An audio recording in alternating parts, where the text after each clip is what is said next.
Hey everyone, welcome to another episode of the Adam and Chris Show. I'm St. Adam. I'm Chris Malice. Chris, what are we talking about today? Oh, political correctness in comedy. How it hurts comedy. So let's... well, this is going to be a fun one. Disclaimer, I guess. Disclaimer? Please. I only wanted to turn the comments off on one video, not all of them. Well, so there's over the last, I think, since about 2013, 2014, there's been a rise of what I call tribal political correctness. And of course, it stems from... Why don't you explain what that is? It's people that are... I don't want to just use the phrase triggered because there's an actual sense, a serious meaning to the term triggered. It's that term is meant to explain people that have PTSD. Something could trigger them to bring that trauma back up and flash. But a lot of people... I tried to explain that to someone once, and they told me I was wrong. That triggered just means you hear something you don't like. They're a fucking moron. Who told you this? You don't know them. It was a coworker once upon a time ago. They're a fucking idiot. No, it doesn't matter if you like it or not. If you really dealt with trauma, then something triggering that trauma, it's very deeply debilitating. Somebody saying that it has to deal with something that they hear that they don't like, grow the fuck up. Welcome to America. You're going to hear things you don't fucking like in this country all the time. That's one of the beautiful things about free speech. You can either choose A, not to listen to it, or B, debate it, or engage with it, or argue with it. Or option C, make fun of it. Or make fun of it, yeah. Right, flat earthers? But that term is being used by a lot of people, I think, to attack speech that they don't like, that makes them uncomfortable. And what they're doing is they're deplatforming it. Now, I'm approaching this from a pretty nonpartisan place, okay? So, because they both do it. Both the left and the right both do this. The left has been doing it with college campuses, with safe spaces and some of that type of shit, and cancel culture hurting comedians, but then the same group of people that go, whoa, you're a little too sensitive there, Snowflake. Why don't you grow up? And then the moment Trump gets criticized, they start wanting to fucking cancel whoever criticized Trump. Or burn their Nikes. Hey, buy more Nikes and burn them. That's a brilliant idea. I mean, if I were the head of Nike, I would have fanned the flames to that. Yeah. Don't you dare burn our products. How dare you buy our shoes by the dozen and burn them? But here's my thing. It didn't used to be this way. It really started around 2013, 2014. Yes, with the rise of Gamergate and the rise of alternative sites and YouTube channels like Feminist Frequency and that type of stuff. So now we're in this constant tug of war, and I think it's hurting comedy.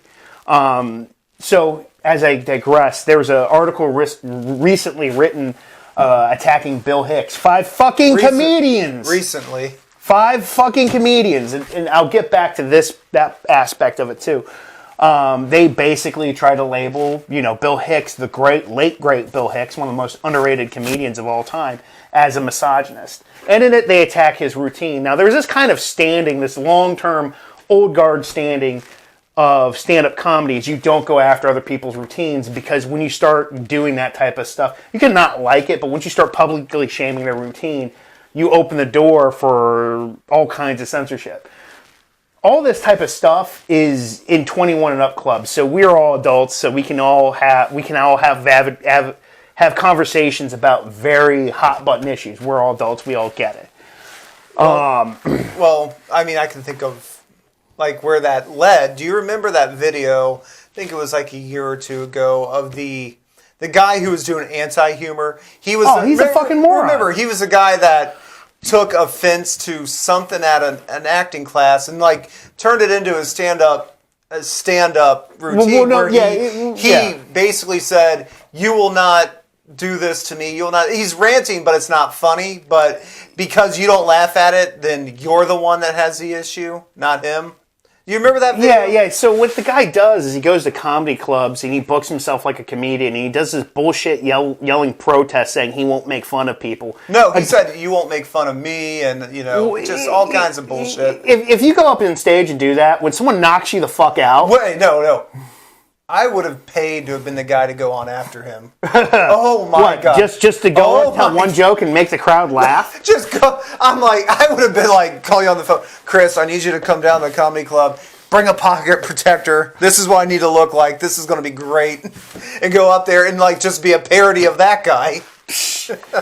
But a lot of the newer generation, they don't understand what comedians had built, the foundation that comedians of the past have built that are starting some of this type of shit when it comes to comedians. Comedians are imperfect people. Their job is to make fun of people, make fun of society, make fun of the world. It started, you could say the first stand-up comedians were the court gestures. Yes. In, like old kingdoms. That's an old actual analogy that George Carlin, the late, great George Carlin, used to describe what he did. Their job is to poke fun of society, and yep, one of the best. My personal favorite, actually. But so there was an article written about Bill Hicks where they attack him as they say he's a downward puncher. He's not an upward puncher in his jokes. All he ever did was upward punch. Well, these are four comedians that should not work again. I'm sorry. If you start attacking a classic legend like that just to get you your virtual signal points, you're a fucking moron. I'm sorry. You're an in-up comedian. There's an old tradition of comedians. You go after someone's routine like that, it's free for all, and then after that, you're just going to have boring, fucking safe comedians. How many of you love down pablum? Yeah. How many of you loved Seinfeld making fun of Soup Nazi or I actually do like Seinfeld. Yeah, but you're not going to have. That's all you're going to have. You're not going to have risky comedians like... there were some risky... Like, we were talking... Kane and I were talking earlier about some of the more risque things they did on Seinfeld. I still think they hold up. Seinfeld was written by Larry David. Larry David's a comedic genius. Suck the risky stuff out of there and just put the boring shit in there. That's what you're going to have. Duckman, of course, Nostalgia Critic, and me and you were talking earlier... did a parody Not of altogether. I've talked to Nostalgia Critic once. I've never met him. But they did a skit about this where you had this boring... No, you had a very safe comedian. He was trying to tell a joke about a doctor. He's like, so there's someone in the medical field, and their study wasn't important, and it's a nurse, but it could be either gender. Like he's like you don't do he's that. Spelling out Jesus Christ. Very safe specifics where it's not even funny at this point. The only thing that was funny was like the voice actor doing the voice for that character because he kind of made him sound like Mandark from Dexter's Lab. Well, that's what you're going to get. Boring fucking safe comedians like that. Their job is to poke fun of society's woes, and hopefully we can all come in, look at it all, and have a laugh. Well, today, with this kind of current climate, I think there's some great comedians that are going to end up having... that they wouldn't exist today if it were like this about 15, 20, 30 years ago. Right. I'll give you 5 examples. We brought him up, George Carlin. George Carlin gave no fucks. No. He made fun of the religious right. He made fun of... there's a stick he does where he talks about soft liberal language, how they keep adding more and more words to something dramatic. He did. I remember what you're talking about. I don't think it was like... It wasn't like specifically liberal language, but this was back when... Because everyone thinks PC culture is a new thing. I remember... It's always been around, You can go back and watch episodes of Married with Children where this was the same issue it is now. But they were talking about the more words you add in, like the less... humane it is. Like the whole shtick came from the term shell shocked. When he's talking about soldiers with PTSD. He's like, shell shocked is very straight up. You got it. He's like, now it's postpartum. No, I'm sorry. I'm thinking of something else. Stress disorder. Yeah, post-traumatic stress disorder. He's like, so you have sucked out, like the more human term to throw more words in there to cover all bases But it also makes it so that the actual problem is never really addressed. Right. That's a good shtick. Yeah, it's a good shtick. The other shtick he did about taking the 4 states and making them prison states and making the reality TV show. Well, you have him. You have Richard Pryor. I mean, where do we start with Richard Pryor? Richard Pryor, comedic genius, who I think now people see. And I think part of the problems I think you have with stand-up comedians today is people are like, well, so and so does drugs, or who cares? They go out and they've had sex with a lot of women. There's religious leaders, that have done these things. Yes, they shouldn't be because they are preaching at the pulpit. Right. No, I mean I'm not saying I'm saying Pryor's personal life would be picked apart because of his addiction issues, and I'm like, but we're not looking at comedians to be perfect people. I think that's where comedy comes from, suffering. Being a perfect person means you don't understand suffering. You don't understand, and I mean suffering to a big degree is not funny. But why do we laugh at comedy? Why were the Three Stooges funny? Because, someone had to suffer for the comedy. Why are jokes funny? Because there's kind of that, oh man moment, right? Yeah. You hit the whole, you shouldn't be making that joke. We know it's not right. It's just funny because it's not right. So we brought up Carlin. We brought up Pryor. Let's bring up a couple more comedians real quick that would probably have a huge problem getting booked today. Don Rickles, the insult comedian. Everyone would be like he comes off as a bully. He got a little racial. Yeah, you could say that. He didn't give a shit. He didn't care if you liked him, and he insulted everyone. His whole view is, doesn't matter your race, I'm going to make fun of you.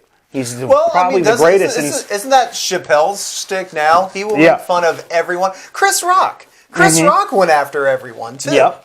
I mean, and that's what I think is good. I think comedy works less when it's you make fun of everyone except especially I used to criticize Family Guy for this. You'd make fun of everyone except the people in your group. Well, with PC culture, they're saying you can't make fun of anyone, and that's ridiculous. That's the whole point of comedy. Well, you brought up Duckman earlier. What was one of the biggest quotes from that episode about offensive comedy? It's when comedy is most offensive is when we need it the most. It points out society's flaws. It points out things that should be corrected that aren't. And when we start shutting that down, the issues that we have in society are just going to continue to mount up to a boiling point. I think that's why two of the most common subjects in comedy are the two things they say never to discuss in public: politics and religion. Yep. But back to some other comedians. We talked about Don Rickles, Sam Kinison. There's a shtick that he used to do live before he passed away, where he'd go and he would ask a guy if they'd been screwed over by a girl, and they'd be like, yes, and he would call the woman and basically call her a slut for cheating on him.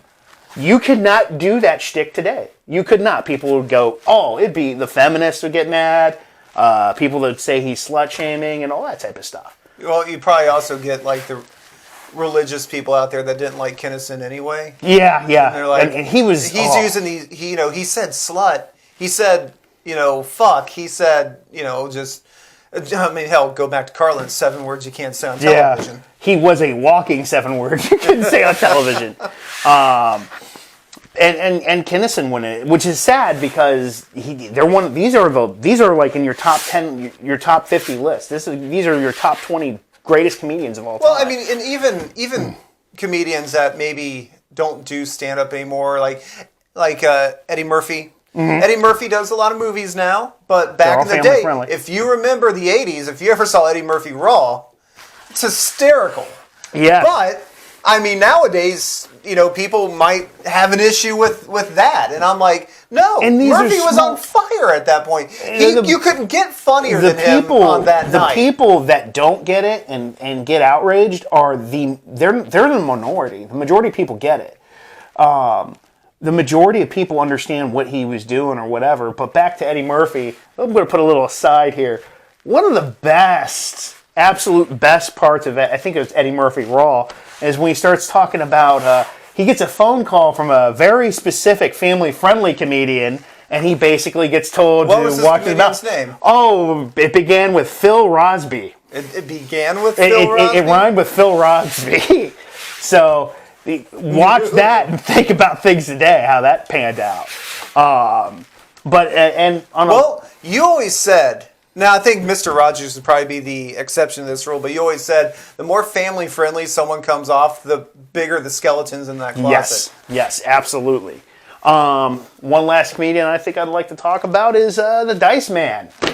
Oh, man, I can't keep pulling on this time. Oh boy, where do we start? Hickory Dickory Dock, this chick was just sucking my cock. You remember that one?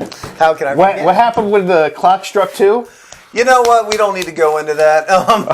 But you know what? Old Mother Hubbard? In all fairness, there are some racial jokes from Dice's 80s act that would not fly today. But some of his more iconic moments, like the nursery rhymes, man, dude, fucking hilarious. I think the more we pull away from a comedian's kit book or accessibility of things that they can talk about, the more bland we're going to make comedy. And that's not good for it. There's something about that because, some people are like, well, I can't watch this with my kid. Your kids don't need to be involved. Your kid shouldn't be watching it. It's a 21 on fucking up club. Okay? Or explain to him, yeah, he's an asshole. That's it. Well, I guess, you must have hit the hot button issue right there. Yes, I did. Now, luckily there are still some comedians out there that aren't afraid to, just tell what they feel. Funny jokes. I remember when I saw Ben Roy at the Funny Bone, I laughed my ass off. And look, I'm not saying just go out and tell 20 fucking rape jokes and think you're funny. There's some comedians that think that just want to be dicks. That doesn't mean you're fucking funny. You got to be able to combine stuff like that into a actual funny fucking routine, And the better you really got to work with it with a subject matter that fucking dark. But I digress. I bet you do. All right. But I would like to see comedy. Comedy's always evolving, but I don't want it to lose its teeth. Yeah, well, if it loses its teeth, it starts to look like another artistic medium that's fucking that one company had the monopoly on this artistic medium, and it's become bland as fuck, and nobody's paying for tickets anymore. In case you don't know, lately Chris has been winding all this. Anytime something's vanilla and family friendly and not selling, he winds it all back to the WWE. Being PG and boring. Oh, sweet. So that guy hit him with that and there's no blood? Cool. All right. Okay, but we're talking about comedy here. You don't want it to end up like that. People are going to fucking buy tickets to it. We don't. But I think you've hit the nail on the head and the point has been made on that. Okay. Let us know what you may think about the subject. Does comedy need to learn its place? Should comedy never be challenged on its content? Should comedy ever challenge you? And since we're naming off